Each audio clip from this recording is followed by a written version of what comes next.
Okay, so we were supposed to be done in the previous video, then I realized that I left off one part. So here goes. What we left off was the master bone to control all that we have here. So I'm just going to go ahead and create that real quick. So outside of the folder, just right click, new layer, other, and click on skeleton.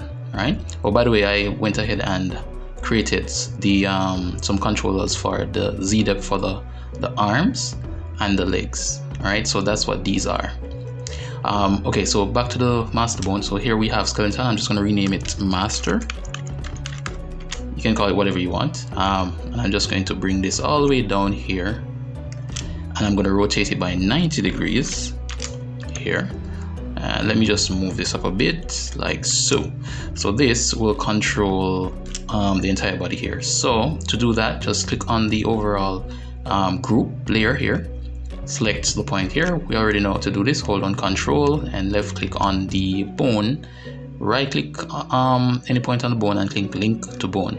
And now we have a master bone that can move all our entire character. But if you notice, it's moving our controls here, and I don't want that. So what I'm going to do is just go into the folder, and I'm going to cut the controls folder and place it outside of the character folder here. So now the character, when the character moves, that stays where it is. And I'm going to group all of these into one. Okay, and let me just call this berry blue, all caps. All right, so now we are almost done. Let me just right click this and let me go back to my sets to see where I want to put it, and I'm going to put it within the body here. So let me just copy this bone and right click the master bone and click add layers to set, paste that name here, add, so that it goes into that set right there. All right, so now we can select all of those. And remember, I stated in the previous video that I went ahead and grade out these, and by that I meant right click, convert, and click on grade. But of course I decided against it, so I'm actually going to go in and I'm going to remove all of these. I don't have to show it in the video, right, because you guys didn't do that if you followed the previous video correctly. Oh, one more thing before we wrap up.